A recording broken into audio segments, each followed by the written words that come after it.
स्वागत है आपका मेरे YouTube चैनल निनिका जी के इम्पोर्टेंट फॉर केबीसी में। रामायण से जुड़े कुछ इम्पोर्टेंट सवालों के जवाब, ताकि रामायण में से केबीसी की तैयारी के लिए कुछ भी बाकी ना रहे। शुरू करते हैं। पहला सवाल, श्री राम पर ब्रह्म है तो गुड़ाकेश शब्द ब्रह्म है। लेकिन मैं आपको ये बता दूं कि गुड़ाकेश जो है वो लक्ष्मण का एक नाम है। तो ऐसे क्वेश्चन अक्सर आ सकते हैं केबीसी में। दूसरा क्वेश्चन, राम के आध्यात्मिक गुरु और सामाजिक गुरु कौन? राम के आध्यात्मिक गुरु जो हैं वो वशिष्ठ हैं और राम के सामाजिक गुरु जो हैं वो हैं विश्वामित्र। मैं यहाँ आपको ये भी बता दूं कि विश्वामित्र का एक नाम विश्वरथ भी था और जब राजा थे तब उसका नाम कौशिक था। कृष्ण लीला की शुरुआत पूतनावत से होती है, तो रामलीला की शुरुआत कहाँ से होती है? ताड़कावत से। विश्वामित्र ऋषि ताड़का का वध करने के लिए राम को ले जाते हैं, लेकिन लक्ष्मण भी उसके साथ ही वहां जाते हैं। कौन से किन कांड में हनुमान प्रवेश होता है? या फिर ये क्वेश्चन दूसरी तरह से भी पूछा जाता है, कौन से कांड में हनुमान और राम का मिलन होता है? तो इसका जवाब है किष्किंधा कांड। जब वे सुग्रीव से भेंट करने जाते हैं उस वक्त हनुमान सामने से ही उसे मिलने आते हैं। बाली वध के बाद सुग्रीव को राजा बना के राम 4 मास कहाँ रहे थे? तो राम जो है वो 4 मास प्रवर्षण पर्वत पर रहे थे, क्योंकि बारिश का मौसम था, वे आक्रमण नहीं कर सकते थे। आगे बढ़ते हैं नेक्स्ट क्वेश्चन की ओर। अतिकाय किनका बेटा था? अतिकाय रावण की दूसरी रानी यानी कि पत्नी धन्यमालिनी का बेटा था और इसको मारने के लिए लक्ष्मण जो है वो हनुमान जी के कंधे पर बैठे थे, यानी कि हनुमान जी के कंधे पर बैठकर लक्ष्मण ने इसे मारा था। वैसे तो कहा जाता है कि मंदोदरी से रावण के जो पुत्र थे उसके नाम है इंद्रजित, मेघनाद, महोदर, प्रहस्त, विरूपाक्ष, वीर, और कहते हैं कि धन्यमालिनी से अतिकाय और त्रिशिरा नामक के पुत्र, और कहा जाता है कि रावण की तीसरी भी पत्नी थी, उससे प्रहस्ता, निरांतका और देवताका नामक पुत्र थे। इस तरह से कहा जाता है कि रावण की 3 पत्नियां थी, लेकिन तीसरी पत्नी का नाम नहीं मिलता। और मैं बता दूं, कहा जाता है कि रावण ने ही उसका वध कर दिया था। संजीवनी कहाँ थी? संजीवनी जो है वो मिली थी समुद्र मंथन से। उसे देवताओं ने कैलाश व ऋषभ पर्वत के बीच महापर्वत जो था द्रोणगिरी वहां छुपाया था। तो इस तरह से वो द्रोणगिरी पर्वत पर थी, कैलाश पर्वत और ऋषभ पर्वत के बीच में था द्रोणगिरी पर्वत। सीता के अलावा राम के नाम का सिंदूर और कौन लगाता था या फिर इस वक्त भी है? तो वे थे हनुमान। ये कुछ कहानी अलग है कि एक बार सीता ने मांग में सिंदूर भरा, हनुमान ने देखकर पूछा, सीता ने कहा कि इनसे राम की आयुष्य बढ़ती है, तो हनुमान ने राम की आयुष्य बढ़ाने के लिए अपने पूरे शरीर पर ही सिंदूर लगा दिया। तभी से हनुमान को सिंदूर चढ़ता है। राम के वंशज सूर्यरत्ना की शादी कहाँ के राजा सूरों से हुई थी? राजा सूरों से, लेकिन कहाँ के राजा? जिसे विश्व की पहली ग्लोबल शादी मानी जाती है, तो दक्षिण कोरिया के राजा सूरों से। और इस वक्त अयोध्या में सूर्यरत्ना का स्मारक होगा, और उसके लिए स्मारक बनाने के लिए जो पत्थर हैं वो दक्षिण कोरिया से लाए जाएंगे। तो राम के वंशज सूर्यरत्ना की शादी दक्षिण कोरिया के राजा सूरों से हुई थी, और ये से विश्व की पहली ग्लोबल शादी मानी जाती है। भरत को किनका अवतार माना जाता है? रामायण में जो भरत हैं उसको धर्म का अवतार माना जाता है, और वे जब राम को लेने गए थे दंडकारण्य वन में, राम नहीं आए थे, तो उसके बाद वे सरयू नदी के किनारे नंदीग्राम में ही रहे थे और वहीं से राज्य का शासन चलाया था उन्होंने। उसे धर्म का अवतार माना जाता है। किन मुगल बादशाह के सिक्कों पर राम सीता की तस्वीरें थी? वो थे अकबर राजा। मैं आपको बता दूं कि अकबर राजा की एक रानी भी थी जो हिंदू थी। उसका नाम था जोधा। और मैं ये भी बता दूं कि अकबर का जन्म जो है वो एक हिंदू घर में हुआ था और बचपन से ही हिंदू धर्म की उस पर अच्छी छाप पड़ी हुई थी। और हिंदू धर्म में भी वे मानते थे, इसलिए अकबर के सिक्कों पर राम सीता की तस्वीरें थी। राम सीता के दादा का नाम। राम के पिता दशरथ और दशरथ के पिता अज। इस तरह राम के दादा हुए अज। सीता के पिता जनक और जनक के पिता हस्वलोमा। इस तरह से सीता के दादा हुए वलोमा। लेकिन माना जाता है कि सीता रावण की बेटी थी। तो सीता के पिता हुए रावण और रावण के पिता हुए विश्रवा। तो सीता के दादा इस तरह विश्रवा माने जाते हैं। लेकिन पालक माता पिता जो होते हैं वो बड़े माने जाते हैं, इसलिए सीता के दादा यहाँ हस्वलोमा कहेंगे हम। आपको बता दूं कि कुछ ऐसी भी थी बात कि ऐसा भी उल्लेख मिलता है कि गृत्समद नामक जो ऋषि थे वो लक्ष्मी को अपनी पुत्री के रूप में पाना चाहते थे, इसलिए एक कलश में कुश के अग्रभाग से वो मंत्रोच्चारण के साथ दूध की कुछ बूंदें कलश में डालते थे। लेकिन एक वक्त वहाँ रावण आ गया और अचानक आ जाने पर उसने जो मौजूदा ऋषि मुनि थे उसे मारकर उसका रक्त एक कलश में भर दिया था। और वो कलश जो है वो लेकर अपने लंका में चला गया और मंदोदरी को ये कलश उसने दे दिया। तो इस तरह से गृत्समद ऋषि जो थे वो लक्ष्मी को अपनी पुत्री के रूप में पाना चाहते थे। तो ऐसी भी एक बात है कि मंदोदरी जो थी उसने वो कलश जो था उसे देखकर बहुत दुखी रहा करती थी और कहता है कि हमेश के लिए छुटकारा पाने के लिए उसने मंदोदरी पी गई और उनसे वो गर्भवती हो गई। लोक लाज से डरने मंदोदरी ने अपनी पुत्री को कलश में ही रख कर कहा कि इस कलश को कड़े को कहीं में गाड़ दो। और उसके जो लोग थे उसके दासी वो जनक का जो खेत था उस वहाँ का वहाँ गाड़ आए थे। इस तरह से जानकी का जन्म हुआ। रावण के चचेरे भाई कुबेर के माता पिता कौन? रावण जो है वो विश्रवा के बेटे हैं। तो पुलत्स्य के बेटे विश्रवा और भारद्वाज की पुत्री इलाविडा।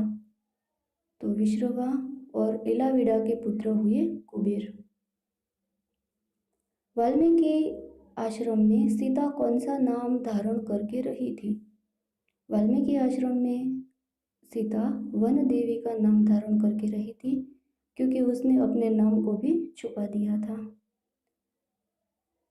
नेक्स्ट क्वेश्चन की ओर आगे बढ़ते हुए, लंका में सीता कितना समय रही थी? लंका में सीता 10 मास रही थी। और जो सेतुबंध है लंका और भारत के बीच का, वो सेतुबंध बांधने में 5 दिन हुए थे। तो ये वक्त जो है ये भी आपको याद रखना पड़ेगा।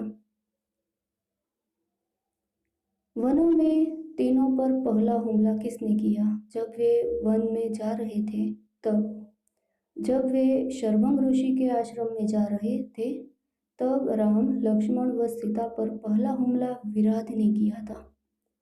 कहाँ जा रहे थे?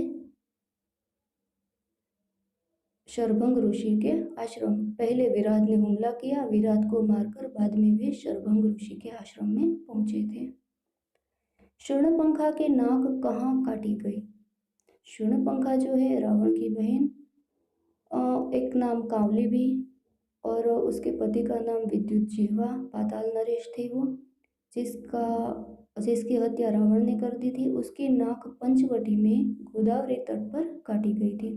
रावण ने कहा था कि अब जिसे भी तुम अपना वर मानो मैं तुम्हारी शादी उसी से कर दूंगा। चित्रकूट का मार्ग भारद्वाज ऋषि ने बताया था, तो फिर पंचवटी का मार्ग किसने बताया था? अगस्त्य मुनि ने। वे पहले भारद्वाज मुनि के पास गए थे, राम सीता और लक्ष्मण।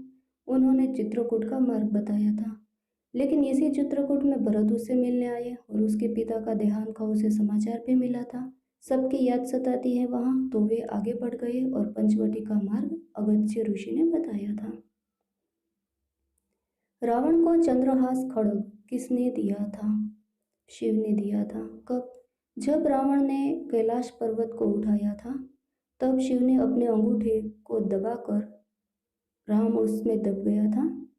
फिर उसने शिव स्तोत्र गाया था और इससे खुश होकर शिव ने उसे चंद्रहास खड्ग दे दिया था।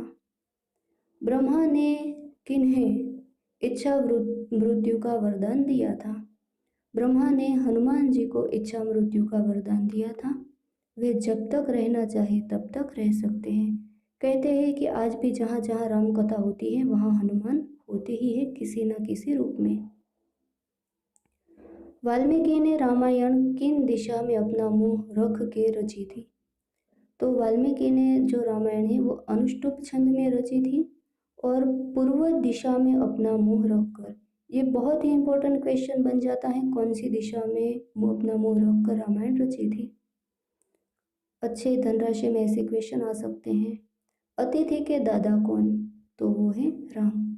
या फिर ये क्वेश्चन उल्टा कर घुमा कर भी पूछ सकते हैं कि राम के बेटे का बेटा। तो राम का एक बेटा था बड़ा कुश, उसने कुमुदावती के उसके साथ शादी की थी और कुश और कुमुदावती का बेटा हुआ अतिथि। तो अतिथि के दादा हुए राम और राम के पौत्र हुए अतिथि। ये क्वेश्चन घुमा के किसी भी तरह से आ सकता है। रावण को किन ने हराया था? दैत्यराज बाली, वानरराज वाली और सहस्त्रबाहु ने हराया था। याद रहे, बलि, वानरराज बाली और सहस्त्रबाहु ने हराया था। राम ने तो उसको मार ही दिया था, यानी कि राम के हाथों उसकी मृत्यु हुई थी, लेकिन इन तीन से वो हारा था। तुलसीदास कृत रामचरितमानस हिंदी भाषा की किन बोली में लिखी गई है? तो वो हिंदी भाषा की अवधी बोली में लिखी गई है। अवधी जो हम लिखे तो हिंदी के अक्षर ही इस्तेमाल होते हैं और उस पर लाइन दी जाती है इस तरह से, लेकिन बोली जो होती है वो अवधी होती है। इनसे पूरी हमें लैंग्वेज ही समझनी चाहिए तो भी ऐसे आंसर आते हैं। किसने रावण को श्राप दिया था कि तुम्हारा राज्य वानर द्वारा चलाया जाएगा? याद रहे, किसने रावण को श्राप दिया था कि तुम्हारा राज्य वानर के द्वारा चलाया जाएगा? नंदी ने श्राप दिया था। और नंदी किसके साथ रहते हैं? शिव जी के एक गण हैं ये। जरा नामक पारधी ने कृष्ण को क्यों मारा था?